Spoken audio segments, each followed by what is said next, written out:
Hello guys, welcome back to our channel.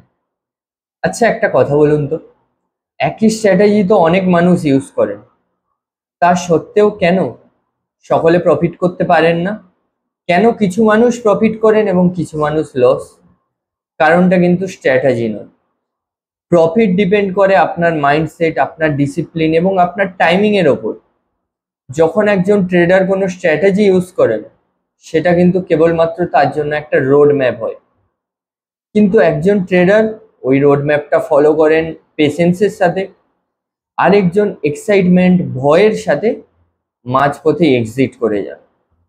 কেউ risk ম্যানেজমেন্টের সাথে কাজ করতে জানেন, আবার কেউ উইথাউট রিস্ক ম্যানেজমেন্ট চলতে থাকেন।